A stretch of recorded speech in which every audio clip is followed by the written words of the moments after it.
Welcome to Dodgers Daily. Casey Porter here. So glad that you decided to tune in.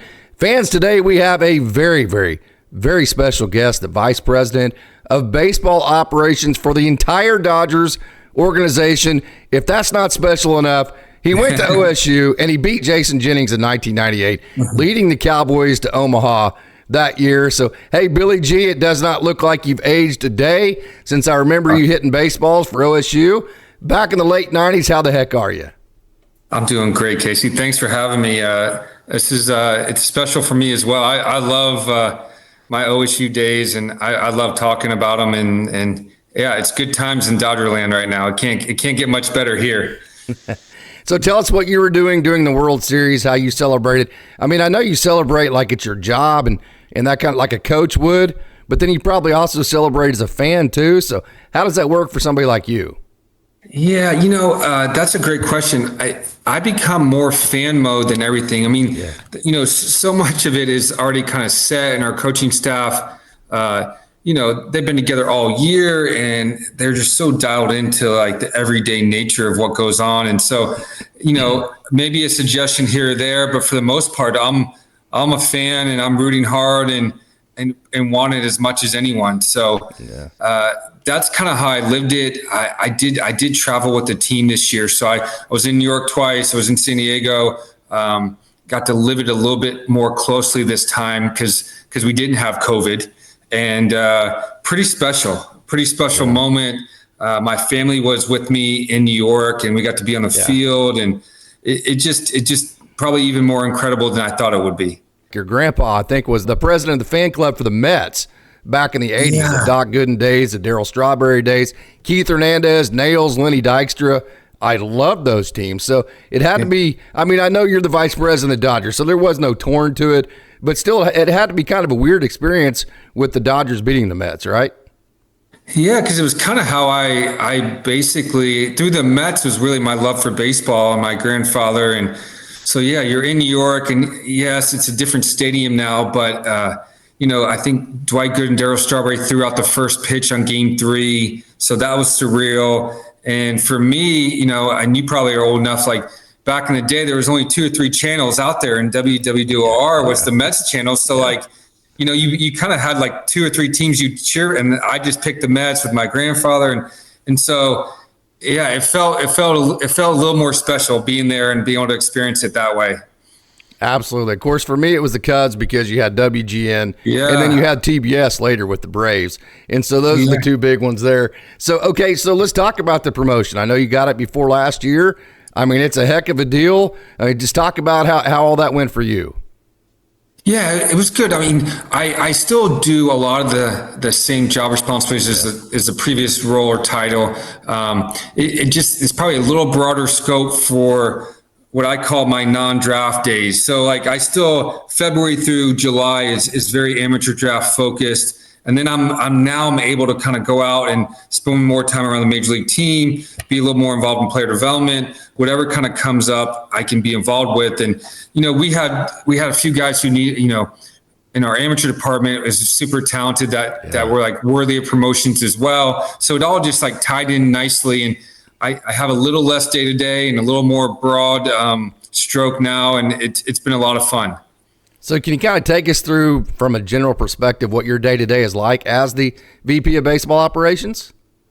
Yeah, I mean, it's very seasonal. So, once I get through the February through July crunch of the draft, which is that day-to-day is very different than now. That day-to-day is airplane, car rides, phone calls, players seen, reports written, tracking everything that's going on in amateur baseball. To like today, would be more like a couple hours in the morning with potential trades, trying to figure out our upcoming roster, working on some free agents and kind of, sharing thoughts with our group, and it becomes a little more reacting to what the situation calls for and kind of how the off season progresses. Well, you had a pretty big free agent acquisition last year, didn't you? Yeah, I mean, we've been lucky. Like last year's offseason was probably like an A+ with the Otani, Yamamoto, Teoscar Hernandez. You look back and you kind of thought it would be special, and then it actually kind of like comes to fruition. This year it's trying to get a few of those guys back. It's trying to add a few more pieces. Our ownership group, it sounds like they're almost hungrier than ever to keep winning. Yeah. So we got a lot of resources and a lot of ways to acquire talent, and we're pretty lucky in that way. Of course, we all celebrated the fact that the Dodgers won their first full season World Championship since 1988, but we did that as fans. We celebrated that as fans. But I'll tell you, one of these aspects that, for me, I've been in the coaching ranks my entire adult life, that was very gratifying for me, is that Dave Roberts finally got the credit that he's always deserved. I just found that to be super exciting. Yeah, I was too. I mean, to give you some more perspective, like you could tell, like, I think there's some pressure building. Oh yeah. When you're supposed to have the best team or one of the best teams every year and you don't win it all, which is an extremely like hard goal task. And then it just builds and builds. So I am too. I mean, I think he treats our players so well, and he handles so many different things coming at him, and he does it with a smile and an ease, and it's just good to see like a good guy get rewarded. And I'm with you. That was as special as anything, just seeing the look on his face and us winning and how excited he was. Of course, you signed Ohtani and Glass now and Teo and those guys. But other than that, was there anything that made this year different than the rest that got us over the hump? No, that's the one thing I'm convinced of. Like, I can't, and I hope we talk again, I can't tell you when we're going to win in the playoffs or not. I have no idea. I mean, and I think anyone who can predict it is foolish, because I wasn't sure. I mean, if you remember, Freddie had just gotten hurt. Was he even going to play? Yeah. Our pitching seemed to be kind of like thin, and how are we going to make this like all work? We didn't have like your traditional like 3-power or 4 powerhouse starters. Walker Buehler wasn't throwing that well at the time. There are just so many like what ifs, and this is not trending well. And then all of a sudden it just all came together, and it became somewhat magical once we kind of like broke through with the Padres. So, and then there's been other years where I thought for sure we had the best team, and we lost in the first round. Did finally getting past the Padres, especially the way it happened, did it feel like a monkey jumped off everybody's backs? I think so, especially because we knew they were really good, and I think we knew maybe for the first time we had a little doubt creep in, and I think breaking through that gave us a renewed sense of confidence. That's at least what I felt, but it was pretty exciting. They had a really good club. So you're from Tampa, you grew up a New York Mets fan, you played college baseball in the middle of a pasture in Stillwater, Oklahoma, right? And now you get to drive to Dodger Stadium every day and have that job. So I got to think Billy Gasparino from time to time just walks outside of Dodger Stadium and looks around and is like, really? I get to do this every day? Do you ever have those moments?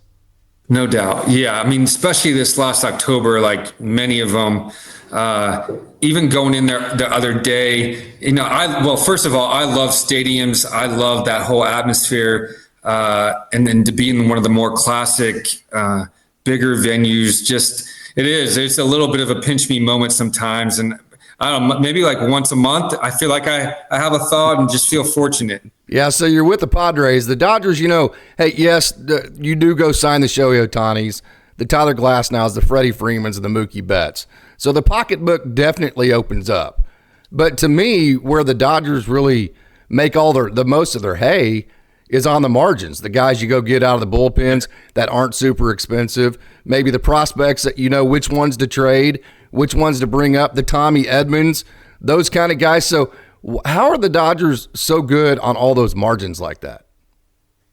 That's a great question and point. I think we spend a lot of time thinking about it. The one thing I'll give our guys credit, and it starts with Andrew and Brennan Gomes, they just don't ever rest. There's no, they don't ever get complacent. Every player, they put a meaningful time in every situation. They try to help. Even the smallest ones where you're like, how could that matter to those guys? It does. And they kind of lead the charge with that. And so you sooner or later, you kind of adopt that mentality a little bit. And so the smallest of trades, the least important 40-man decisions, whatever you think is probably doesn't matter. It matters to those guys. And I think that's a big part of it. One thing that seems very impressive about the way the Dodgers do is that everybody has an opinion. Everybody's opinion is super valued, but then everybody's also on the same page too, right? So can you take us through that collaborative process of how you come up with decisions? Yeah, I mean, it starts, we just don't have very black and white boundaries. So yeah. I think that starts it. And so there's no problem for me calling someone outside our department or asking a question. And a lot of it's no egos. And so you're able just to cross boundaries and have interactions and conversations that just maybe don't happen everywhere. And so we're pretty fortunate. Almost every decision brings in, our QA group or a BSI group or coaching or player development or scout, and you just get so many different opinions and blend them together, and it just becomes what we do on every day, And so I don't even really think about it anymore. It just kind of happens. Yep. Pretty seamless. Yeah, you guys have created a system. I get to see this firsthand, where all of your minor league pitching coaches, they've all coached together, and the handoffs from one guy to the next when you promote them, absolutely seamless. Same with your hitting coaches, same with your managers. So how have you created that system at the minor league level where it's just so fluent? Yeah, I think a lot of times we get a lot of, which we should, I think we're a progressive group and we have a lot of new age tech toys and ideas and analytics, but I always say it's the people. It's probably the most under talked about group of we have really good people, and they're smart, but they're not afraid to pass off or trust. And so it really comes down to those things. And we've been able to keep our core group of guys here for a while, and I think that helps. So there's some continuity. And then there's just a lot of pride to keep doing it again and again. We love, development and scouting. And I know, like you said, the Otanis and the other stuff gets the headlines, but so much of what we do has been through trades or other ways of creating prospects and value and homegrown guys that's what we're probably most proud of. Yeah, absolutely. Absolutely. So the everyday lineup part of things, how much collaborative effort is the everyday lineup? And then I know, Dave has autonomy on the in-game decisions, no doubt, but how much of that is already talked about before the game starts? Yeah, I mean, I think it's that's a great question. I think it's talked about a lot from a lot of different people, but Dave writes the lineup, and I think anyone who questions that should come see it and how it works. There's always conversations. There's always a lot of collaboration, but ultimately he has a pretty good idea of what he wants to do. He's very good at taking in information. I think he trusts his coaching staff a ton. So when you see those guys interact and how much influence they have on them, it kind of all makes sense of how it gets put together. And sometimes unfairly criticized, he's not calling the shots, which is just not true, And I think I think it's been pretty neat from my end to watch it evolve, and even this last year be a little closer to it.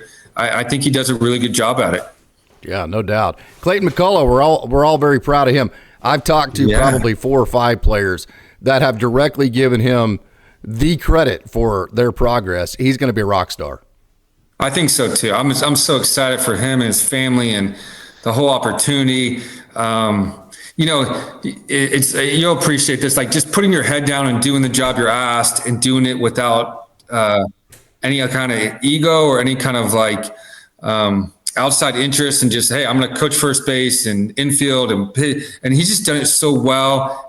And those players trust him. And that's the part that I've learned, the relationships you're able to make, and he's very good at it, is how you build that trust and how you get buy-in. And he does it as well as anyone I've seen. Can you speak to the culture and how important that is?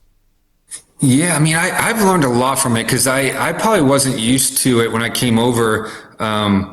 The amount of pride those guys take in their day-to-day work, the consistency of it. Like if you've been around hanging your shoe and just the everyday consistency of it, and a little bit of more, which I think is maybe called more new age, just the positivity they bring to everything they do. And so the players believe it. And then you start to get guys who actually can believe they can do it. And then that's when you see these results. And sure, like talented baseball minds and all the other stuff that a lot of other places have, but the allow the players to be themselves and be positive with them and give them belief is like nowhere else I've been. Dodgers are widely renowned as one of the most analytical organizations in any sport, not just baseball. So can you speak to how important that is? Yeah, we just have a ton of tools at our disposal. It probably leads to more, it probably leads to like a deeper analysis. You just don't get anything no stone unturned almost. And it's ready at your fingertips. You can be efficient with it. And you can just have a deeper understanding of what's going on. And I think, our group, or Andrew and Brandon, are just great at like sorting through that and helping filter through what matters and doesn't, and then really being able to pick out and what each situation calls for. So again, I think it gets a lot of street media credit, and I would still point to the people we have here are the keys to it all. Andrew Friedman, if you go to spring training, you'll see him in the backfield because he loves his prospects. He will know the very last prospect down to the one that nobody else will know. He will know who he is. He loves spending time in that backfield. I know you do too. What's it like working with Andrew Friedman? It's great. I mean, because I think I just haven't met anyone who like probably understands the baseball side as well, but also has this like exceptional people skills. And he's like one of a kind in that area. And you've met a lot of people, and you see like great baseball minds or great people skills, but to combine them both is what makes him so special. I tell people, I think he's like, he's heading to like a Hall of Fame, kind of track record career, the way this thing's going. And it just speaks to how talented he is. Let's talk about your Oklahoma State career, because that's obviously very dear to my heart. I want to go right to 1998, the year that Oklahoma State went right to Omaha. Lamont Matthews had the most incredible super regional I've ever seen at Wichita State. You remember that, don't you? Yeah. You remember the hit that you got against Jason Jennings? I do. I remember vividly. I mean, it was such a high intensity moment, and you would know, and people are there like, Jennings had such a good slider. So I remember like the 2 minutes of him warming up and me trying to think about, do I sit slider? Do I sit fastball? What do I do? Like, it was like still torments me today, but I was lucky enough to to kind of cheat and get a first pitch fastball and knock one through the hole. And thank God it all worked out, but he was good. And that was an unbelievable day. And, I still think about it a lot. I just remember Baylor was just building their facility, and they had no stands, and it was like 7,000 degrees. Yeah. And I think like almost 15 people died that game of heat exhaustion. It was like the hottest moment I've ever spent in baseball.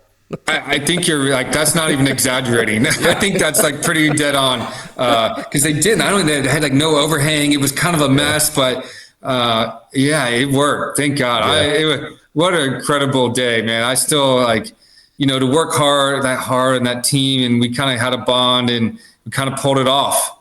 Yeah, it was pretty cool. Hey, and one of the best pitchers on that team is one of your cross-checkers in the Dodgers organization, Johnny Atkins, right? Yeah. So do you guys share some stories every now and then? We do, man. We have there's a nice little Oklahoma State contingency in scouting. So between like John Atkins and Brian Kraft and Tom Dreyer, like we've kind of built like a nice little like scouting group. And it's fun to like see each other and talk through it, and just special memories. Absolutely. And another really cool thing about you too is that you were there from 97 to 99, right? 99 last year at OSU. Yeah. So you actually got to play OU in the Bricktown ballpark the very first year that it was in existence. So I actually think you guys actually got to play the very first game in that ballpark. I think you're right. Right. I mean, I do remember that was like, like never been in front of a crowd like that. It was like what the whole rivalry was about. To see it like firsthand, like on a great feel like that was unbelievable. But I think you're right. I think that was probably the first one. Yeah. Yeah. Yeah. Do you ever come back to the Brickdown Ballpark? Does it ever bring back memories for you? Yeah, I mean, I'm there all the time. We've used it for like tryouts. I come watch our AAA team. I've watched college games there. It almost feels a little weird being in the stands, because I think of it as a player still. Absolutely. Even as old as I am, I still think of it as a player. So, but it's just neat. I mean, there's just so many, good feelings about Oklahoma State and my playing that I love it, and I love going there. Seems like you and J-Mac went back-to-back against OU, both down the left field line. Yours was like right down the line, and then his like hit the One Oak sign that's behind left field. It was like a great moment. So those were great times. But, hey, Billy Gasparino, this has been a lot of fun. One more question about your OSU time. Your roommates with Josh Holliday, who is the current head coach at Oklahoma State. You played for his dad, Tom Holliday. Wonderful people. Can you talk about them? Yeah, I mean, what a like special baseball family now with like Matt and Jackson. Yeah. I mean, they're all coming through. Like, it's incredible. Like, I love Josh. Like roommate, but a good friend. I think if he's not the best coach in college baseball, he's one of. The way he treats his kids, the most he gets out of the program. I mean, I watch a lot of schools. I watch a lot of teams. I go a lot of places. I just think Oklahoma State's super lucky. I think he's one of the best out there, and it's really neat that he's like giving back to where he grew up and done it in such a quality way. And I think he's great. O'Brien Stadium is pretty special, isn't it? You probably haven't been there to see it, but it's incredible. It's unbelievable. I try to make it there once a year somehow. Oh, good. Yes. Yeah. Nice. I've been the last 2 years. Last year I went to the Friday night game against OU, which was an incredible crowd. Yeah. And it was like, man, this is, I mean, it makes old Allie P look kind of sad, but I'm glad for those kids. It's what a great venue, man. Unbelievable. Well, you talk about some of the players that have played at OSU, Pete Incavilla, who basically is the Babe Ruth of college baseball. You had Robin Ventura, who's basically the Joe DiMaggio of baseball. And then also you got inducted in the Oklahoma State Baseball Hall of Fame with all these wonderful people exactly 10 years ago in 2014. That had to have been really special to you. Yeah, it was, because it's just something that, especially in baseball, you don't accolades, you don't really expect, and then you're moving fast in life and you're trying to like raise kids and do stuff and work and travel, and to get that call and get that experience, it's way up there for life highlights, not expected and super appreciated. And I still think about that night and that moment, and just what a great group of guys we had. And really just I wish everyone could experience it like that. I know I truly appreciate it. You still got one of those old black magics laying around the house anywhere? I probably do. I have so many old bats and stuff and jerseys that Kyle Waters probably gave me, threw out the back door. I talk to Kyle all the time. Yeah, I got all kinds of stuff I keep up. I have my Hall of Fame jersey, which is my highlight of my office. So, I probably have a few of those laying around. Hey, let me finish with this. You talked about how you go to Oklahoma City all the time. You hold workouts there, that kind of thing. So what has it been like having both your AAA and AA just 100 miles apart from each other? It's perfect, man. I don't know every team setup. I can't imagine a better one. The way they treat us, being able to shuttle guys back and forth. It's close enough to LA. The weather is good. The stadiums are unbelievable. The fan turnout is great. Like, it actually, like, you'll be surprised at how many minor league players and agents know it. So when we go to draft a guy or sign a guy, it's actually like on their list of like attractiveness to come here. So, really? Yeah. Like, you'd be surprised at how many people or agents point to that setup as like, hey, he really wants to play there. Like, and it's a reason why. Wow. Well, and I know they made the direct flight there from from the airport straight to LA. I was there the day that Gavin Lux got called up in 2019. I was actually on the grounds crew. I got to watch him shuttled off. That was a really cool experience. So I've always felt connected to Gavin Lux, at least in a small way. And then also, I think people realize too that the Dodgers aren't always at home. Sometimes you're at St. Louis or Atlanta, and so it's kind of in the middle of the country too. Yep, especially as many roster transactions as we do. Yeah. We need these guys here fast and ready to go, and it helps. You guys do make quite a few. We get to see them all at AAA Oklahoma City because it's like, okay, are we having a bullpen day game on the first game of the year, right? Yeah, you've seen it firsthand. Yeah. Hey, Billy Gasparino, what an honor this has been to get to speak with you. Of course, from the Dodgers side, and congratulations on the World Series. Not just congratulations, but thank you for building the roster and putting this together to where we can celebrate this. No, appreciate it. What a great experience. Kind of glad our fan base is so excited. They're the best in the world, and I appreciate you having me on, man. Like, anytime you need something, let me know. We need to win like 5 out of the next 10, right? Oh man, we'll keep it maybe just 2 out of 3. Okay, there you go. Billy Gasparino, the Vice President of Baseball Operations for the Los Angeles Dodgers.